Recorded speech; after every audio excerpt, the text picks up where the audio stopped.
En la actualidad, un pequeño ejército de personajes audio-animatronics pueblan el Magic Kingdom, unos 1000 en total. Es el tipo de creatividad e ingeniería que los Imagineers de Disney pondrían en práctica una vez más cuando emprendieran la creación de su siguiente parque.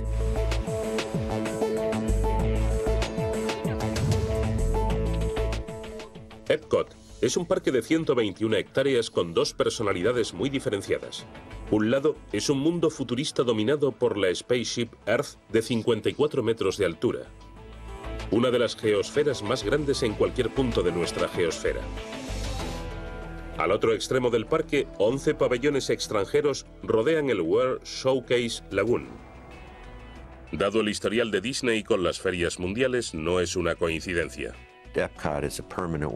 Epcot es una feria mundial permanente, por así decirlo. Cuando los Imagineers de Disney iniciaron las obras de Epcot en 1979, estaban emprendiendo nuevamente el mayor proyecto de construcción de Estados Unidos. 3.000 diseñadores, 22 empresas constructoras, 500 subcontratistas y más de 10.000 obreros asumieron la tarea.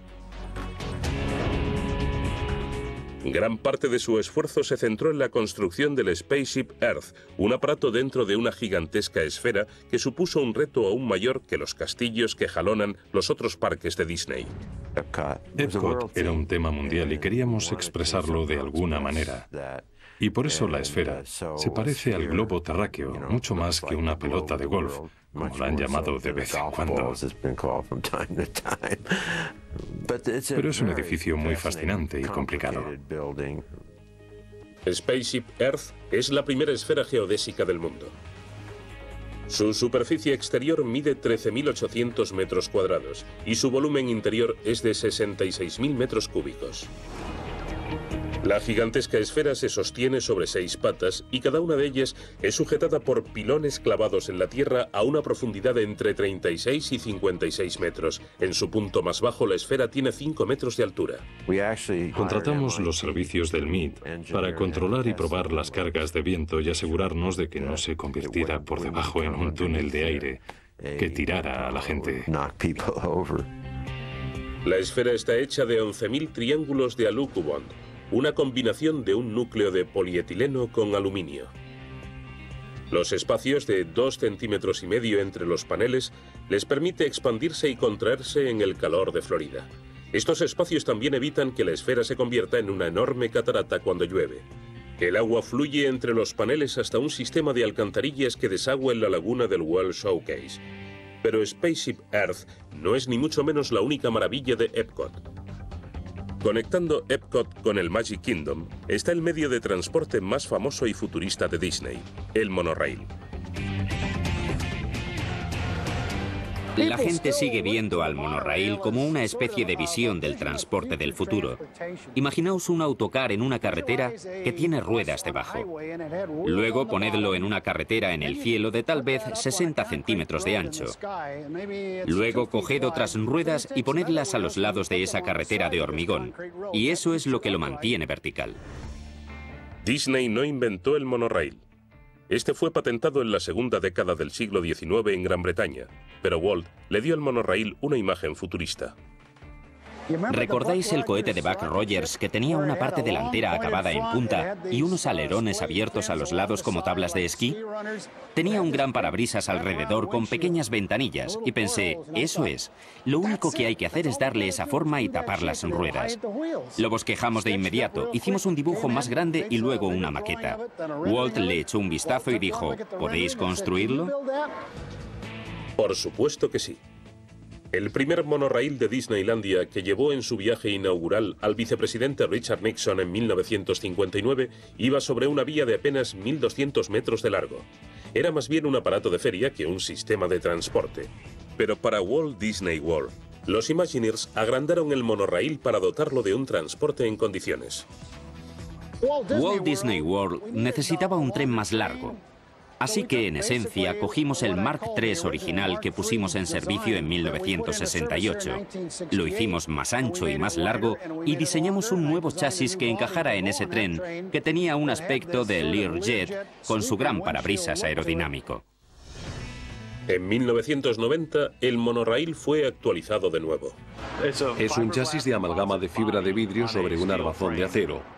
El chasis de fibra de vidrio está construido sobre la misma premisa que el fuselaje de un avión, así que todo el chasis desprovisto de instrumental pesa unos 360 kilos. Como el peso era un factor a tener en cuenta, antes que el peso lo que querían era aumentar su capacidad y así fue como lo hicieron con el chasis de amalgama. La nueva flota de 12 trenes cada uno compuesto de 6 vagones aumentó su capacidad en un 30%. El monorail ahora transportaba 50 millones de personas al año. A diferencia de la mayoría de trenes convencionales que tiene una sola máquina que tira de los otros vagones, cada uno de los trenes monorraíles llevaba 8 motores eléctricos que generaban 113 caballos de fuerza cada uno. Funcionan con un sistema eléctrico de 600 voltios que suministra corriente por medio de una barra de metal que va a lo largo de todo el carril. Es un tren eléctrico de juguete de gran tamaño. Recibe electricidad del carril que propulsa los motores CC. Es sin duda el tren de juguete más caro del mundo. Construir el sistema elevado de alta tecnología costó la friolera de $1 millón por kilómetro para el recorrido de 22 kilómetros, y eso en la década de los años 70. Parte de la ruta pasa directamente por debajo del vestíbulo del Hotel Contemporary. Pero el monorail entra y sale tan silenciosamente que los cientos de huéspedes nunca son molestados. Intentad eso con una máquina diésel. El mantenimiento diario se hace en la instalación a tal efecto. Tenemos 3 secciones en el taller que llamamos barras de tirar, una en la barra número 1 y otra en la número 10. En realidad son trozos de barras que caen en forma de tijera y podemos ponerlas a un lado para hacer revisiones debajo del tren. Debido al mantenimiento preventivo constante, el monorail es increíblemente fiable.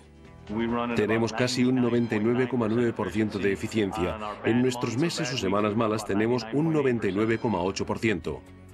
Desde la inauguración de Walt Disney World, el monorail ha transportado a más de 1.000 millones de personas, lo que hace de él uno de los monorraíles más utilizados del mundo.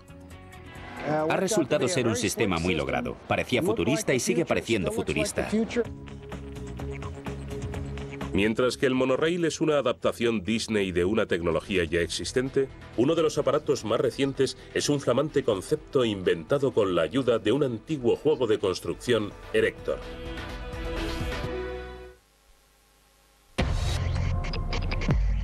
Los transportes de alta tecnología abundan en Epcot. El monorail, coches en circuitos de pruebas, incluso un viaje al espacio exterior. Pero uno de los aparatos más recientes usa tecnología punta basada en el movimiento para darle al público la oportunidad de experimentar algo bastante más simple: un vuelo con ala delta. Una sensación que es casi como el vuelo libre. Una experiencia única. Pudimos contar un cuento aeronáutico muy convincente con una tecnología bastante alta y algunas ilusiones francamente excepcionales. Atados a un banco, los invitados son elevados a 12 metros del suelo y sumergidos en una película mientras sobrevuelan California en ala delta. Sienten la brisa, huelen los aromas, se balancean y planean con el viento. Es una emocionante combinación de tecnología cinematográfica y de aparatos. Pero el proyecto estuvo a punto de morir en la mesa de dibujo. Los Imagineers de Disney sabían que podían hacer grandes filmes. Después de todo, llevaban décadas en la industria cinematográfica. El auténtico reto era crear el aparato. Una idea estaba inspirada en los percheros móviles de las tintorerías, donde las prendas se desplazan en ellos. Y vamos a hacer algo parecido. La gente estaría en un arnés volante y como suspendida y circulando. La mayoría de los primeros conceptos comprendían múltiples pisos del edificio. Tal vez tendríamos 3 pisos y subiríamos a la gente hasta allí. Los meteríamos en el aparato y de alguna manera los moveríamos horizontalmente por encima de la pantalla. Cuanto más lo estudiábamos, más incómodo parecía, porque tendríamos que subir y bajar personas por escaleras o ascensores todo el día. Y francamente, eso estuvo a punto de acabar con la atracción. Decidimos que aquello no iba a funcionar. Pero durante un puente de Acción de Gracias, el ingeniero Mark Sommer tuvo una idea. Para probarla, desempolvó uno de sus juguetes de la infancia.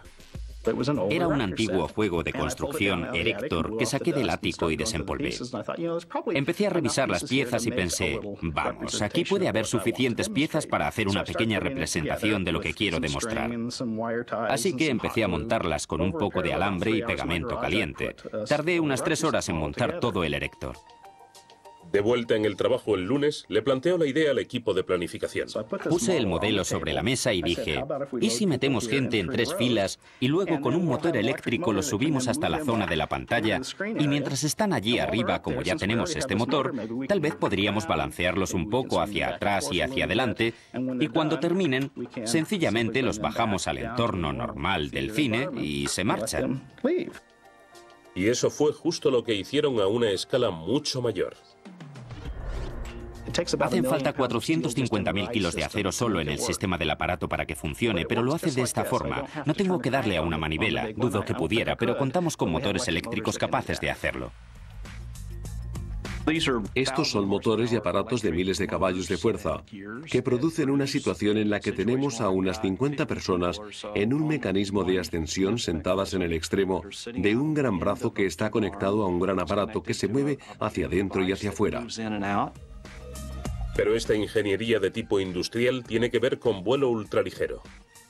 Queremos que tengan la sensación de que están volando en el ala delta, que no están en un monstruo de 30 toneladas que los está subiendo en el aire. Para aumentar el realismo del viaje, para optimizarlo, como solía decir Walt Disney, añadieron toques sutiles como el viento y aromas que se ajustaban al paisaje cinematográfico. Y lo que acabamos teniendo fue esta ala de aluminio bastante parecida a la de un avión que se eleva cuando te sientas, pero que justo antes de despegar desciende.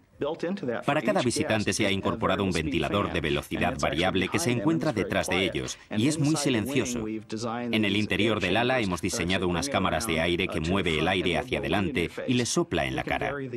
Podemos variar la presión para que se ajuste a la escena. Cuando decidimos añadir aromas para dar algo especial, descubrimos que podíamos usar los recipientes de aromas con un mecanismo que los inyectara en cada uno de los ventiladores. No resulta agobiante, parece que los trae la brisa como los sentirías de estar volando en ala delta. Ahora es una de las atracciones más frecuentadas en Epcot. Puedes ir a un cine, puedes montar en un aparato. ¿Con qué frecuencia se pueden combinar ambas cosas? Noche tras noche, los 365 días al año, Walt Disney World estalla con fuegos artificiales. De hecho, el centro turístico es el mayor consumidor de pirotecnia del mundo y gasta aproximadamente 1 millón de cartuchos al año. En el espectáculo de pirotecnia nocturno de Epcot se disparan 1.105 cartuchos. Son lanzados desde 750 morteros y 56 módulos de disparo situados en 34 emplazamientos alrededor de la laguna. Pero la mayoría de ellos son lanzados desde 4 barcazas que son cargadas cada mañana en una laguna entre bastidores. Pero este espectáculo es algo más que fuegos artificiales. Música, láseres, chorros de fuego, fuentes y un globo terráqueo de 8,5 metros se combinan para crear un espectáculo aéreo sin igual. Una de las cosas más fascinantes de este espectáculo es la capacidad de que todo funcione al unísono electrónicamente y la sincronización que se consigue durante el espectáculo de pirotecnia. 26 ordenadores dirigen el espectáculo. La coreografía milimétrica es posible gracias a interruptores de encendido electrónico que lanzan los fuegos y espoletas de tiempo que los encienden en el aire. Disney también está empezando a usar una nueva técnica, el aire comprimido. El lanzamiento desde el aire sustituye la bolsa de pólvora por aire comprimido. En realidad se trata de un canuto gigante y con él lanzamos el cartucho al cielo usando aire comprimido. Como usamos aire comprimido, podemos controlar la cantidad de presión y esta determina la altura que alcanzará el cartucho. Una vez que el cartucho está en el aire, otro estrato de tecnología aún más avanzada entra en acción. Un chip electrónico en cada cartucho controla su detonación con precisión milimétrica. Abajo, las barcazas pirotécnicas de 670 kilos lanzan chorros de fuego tan grandes que los espectadores sienten el calor. Trabajamos con propano líquido que almacenamos a bordo de las barcazas pirotécnicas y eso supone una gran potencia de fuego. Así que tuvimos que calcular cómo hacerlo sin peligro. La idea fue hacerlo en una barcaza tipo pontón y poner las bombonas de propano bajo el agua para que no hubiera riesgo de que se encendieran o se sobrecalentaran durante el espectáculo. Para calcular cómo crear los efectos pirotécnicos fue precisa mucha experimentación. Buscamos una zona en un rincón alejado del recinto y juntamos un montón de cubos y botes vacíos, mangueras y tubos y empezamos a lanzar chorros de propano líquido a esos recipientes para generar distintos estilos de salpicaduras o formas tubulares o cualquier tipo de disposición que se nos ocurrió y luego los encendimos para ver qué aspecto tenían. Bromeamos sobre que aquello era el sueño de cualquier chaval de 12 años hecho realidad. Salir al patio y jugar con fuego y hacer cosas que no deberías. Compensando todo ese fuego está el agua. 4 barcazas fuentes provistas de 160 chorros de agua bombean 60.000 litros por minuto en forma de columnas que bailan y saltan a más de 12 metros de altura. Pero la estrella indiscutible del espectáculo es el elemento más complejo jamás construido por los Imagineers de Disney. El globo terráqueo es la primera y única pantalla de vídeo esférica LED del mundo. 15.000 LEDs en los continentes del globo muestran casi 300 imágenes de arte, naturaleza y humanidad sincronizadas con la música y la narración del espectáculo. A bordo de la barcaza hay 6 ordenadores que generan las señales de vídeo, encienden las 258 luces estroboscópicas y controlan los otros efectos especiales del globo. Se tardó un año en construir el globo y la barcaza. Luego, la esfera de 175 toneladas tuvo que ser transportada a su sitio. La barcaza fue colocada en un camión con remolque con 18 o 20 ejes, controlados hidráulicamente. Cada uno era independiente. Nos llevó unos 2 días trasladar la barcaza desde el norte del recinto hasta aquí.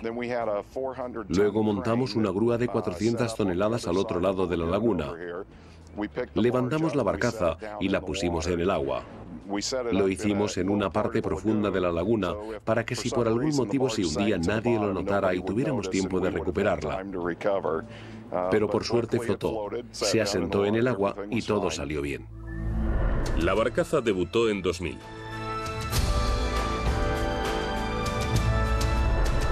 Mientras en Epcot se usa la tecnología y la innovación para fomentar una visión de armonía mundial tecnológica, los estudios Disney MGM usan esos mismos medios para crear emociones innovadoras.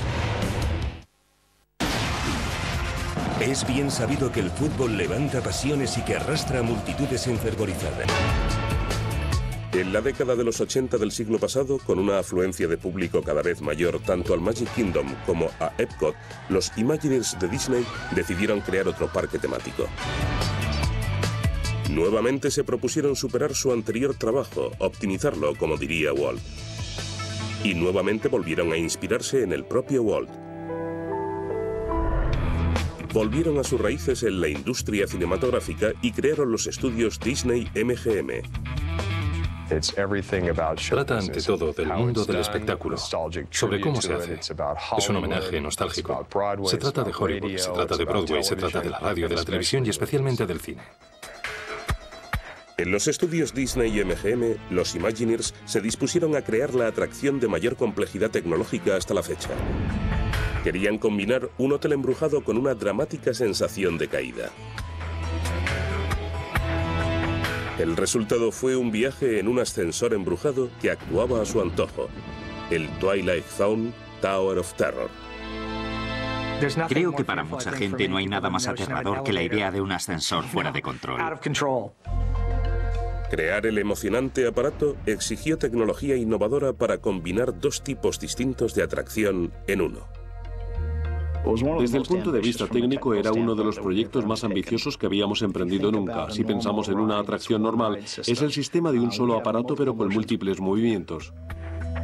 El viaje comienza con un suave ascenso, pero de pronto las puertas se abren y el aparato se mueve horizontalmente hacia los oscuros pasillos del hotel embrujado. Tenemos un sistema totalmente distinto en el aparato que lo mueve horizontalmente por la atracción. Crear movimientos horizontales no supuso una dificultad. Disney recurrió a tecnología que ya había usado para controlar vehículos inoperarios, pistas o vías, vehículos guiados por cable. El vehículo está equipado con una placa sensora aquí debajo que pasa muy cerca de la superficie del suelo y recibe señales de ordenador del cable que guían al vehículo, un sistema guiado por cable, y lo conducen por este camino y le indica la velocidad, la dirección, que dé marcha atrás, que vaya hacia adelante o incluso que vaya de lado. Se pueden transmitir muchas señales que le indican al vehículo cómo cambiar de posición. De pronto, el aparato parte dando bandazos en una serie de subidas y caídas espeluznantes.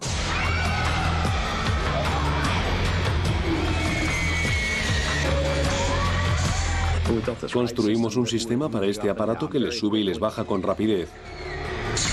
Con este sistema tan controlado les hacemos pensar que está fuera de control. El Twilight Zone Tower of Terror se inauguró el 22 de julio de 1994 con gritos desgarradores y críticas muy favorables. Pero los diseñadores no pudieron evitar pensar, ¿cómo lo optimizamos? Uno de nuestros directivos nos preguntó si costaría mucho hacer ajustes en el perfil del aparato. Nuestro programador dijo que no sería muy difícil, y de repente se apagó la bombilla y nos dijimos, un momento, hemos creado una atracción que puede ser programada. En 2002, Disney inauguró la cuarta versión del aparato. La llamaron T4, añadiendo el eslogan, la torre es la que manda. 2 años, innumerables cálculos y varias actualizaciones informáticas. El T4 incluye entre 6 y 8 caídas vertiginosas y ascensos de varias alturas. Pero el número exacto y la secuencia se generan aleatoriamente dentro del ordenador. Cada viaje es distinto. No solo cambia el movimiento, sino todos los elementos del viaje. Veis espectáculos distintos, platós distintos, distintas técnicas de iluminación. La atracción se convirtió rápidamente en la más frecuentada de todo Walt Disney World. A la vuelta de la esquina de la Twilight Zone Tower of Terror, hay un aparato cuya tecnología es de un tipo totalmente distinto. El Rock and Roller Coaster es a las montañas rusas convencionales lo que el Hornet F-18 a los aviones monomotores de hélice. En lugar de ascender lenta y penosamente, esta despega como un cohete. Lanza a los visitantes en la gran limusina de 0 a 60 en 3 segundos. Y entras de inmediato en una inversión.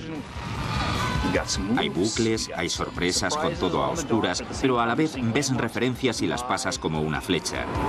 Se trata de velocidad, se trata de emoción, de música. Es combinar las tres cosas en una sola experiencia. El sistema de lanzamiento de la Rock and Roller Coaster está compuesto en realidad por una serie de potentes electroimanes sincronizados para que el coche avance a velocidades cada vez mayores. Los llamados motores sincrónicos lineales son una tecnología que ahora está siendo estudiada por la Armada como una forma mejor de catapultar aviones desde los portaaviones y por la NASA como un modo más eficaz de lanzar vehículos espaciales.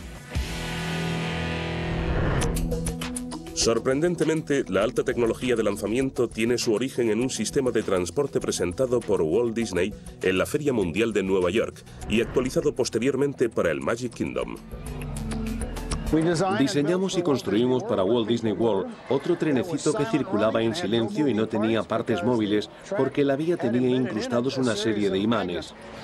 Cuando los vagones pasaban sobre ellos, la electricidad se conectaba y se cortaba impulsando el coche suavemente por la vía. 450 motores de inducción lineal impulsan al trenecito que sigue circulando suavemente en Walt Disney World a una majestuosa velocidad de 11 km/h. Luego llegaron los primos turbo de esa tecnología, los llamados motores sincrónicos lineales o LSM. Los LSM aceleran el encendido de los electroimanes en la vía, convirtiendo las lentas ondas magnéticas en un enloquecido tsunami. Y todo lo que navegue en ese tsunami puede ser acelerado a una velocidad solo limitada por los arranques de corriente eléctrica y los límites físicos de los vagones del aparato y sus ocupantes. Se puede sacar mucha potencia de un motor lineal. Con uno literalmente se podría ser despedido magnéticamente al espacio sin ayuda de otra cosa. Esa es la gran ventaja de los motores lineales. Ya se esté en el primer vagón o en el último, las canciones se ajustan al escenario. Cada sistema de audio integrado en los vehículos también cuenta con sensores especiales que se corresponden con las señales que se van dando por todo el trayecto y le dicen al sistema qué pistas pinchar. Es una matriz muy compleja de amplificadores, altavoces y crossover. Separamos los agudos, los registros medios y los graves. Hay altavoces justo al lado de la cabeza, son casi como auriculares, y los asientos llevan debajo subwoofers, cajas de graves, así que se viaja totalmente inmerso en una experiencia sonora.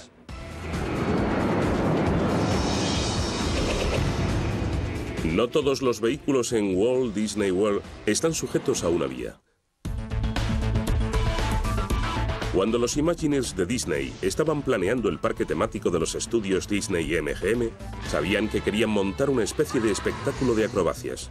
Pero el problema era, ¿cómo? Tenían experiencia sobrada diseñando y construyendo cosas como montañas rusas, monorraíles y animatronics, pero todas eran preprogramadas y sumamente controladas. ¿Cómo podían aportar ese nivel de control y precisión a algo tan cinético e impredecible como una persecución de coches?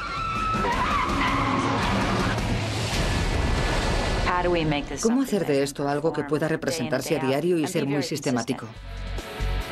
E inventar y construir la tecnología para hacer posible esa atracción solo fue el principio. Se aplicó mucha ciencia al diseño de la forma en que íbamos a hacer la función. La creación del espectáculo empezó buscando el lugar idóneo. En este caso, una esquina de 2 hectáreas del parque que estaba lista para ser reurbanizada. Solo había un problema. Un canal cruzaba el terreno. Tuvimos que desplazar el canal para hacer sitio, pero ese tipo de obstáculos es algo a lo que solemos enfrentarnos cada vez que construimos algo. Una vez que los ingenieros desviaron el canal, los Imagineers empezaron la construcción de un recinto de 16.280 metros cuadrados que contaba con un estadio de 5.000 localidades. Primero echaron anclajes de hormigón de 1,2 metros de profundidad para sostener puentes y rampas. Debajo, los Imagineers entraron un foso lo bastante grande para contener propano líquido. Contamos con un foso donde están todos los acumuladores para el gas LP que nos provee un particular. Contiene el propano, que abastece a los acumuladores. La mayor parte de la potencia de fuego se reserva para la apoteosis prevista del espectáculo, un impresionante despliegue de acrobacias, emociones y explosiones. Tenemos una apoteosis en la que 6 grandes acumuladores de gas LP estallan y lanzan al aire una bola de fuego de entre 13 y 19 metros de altura.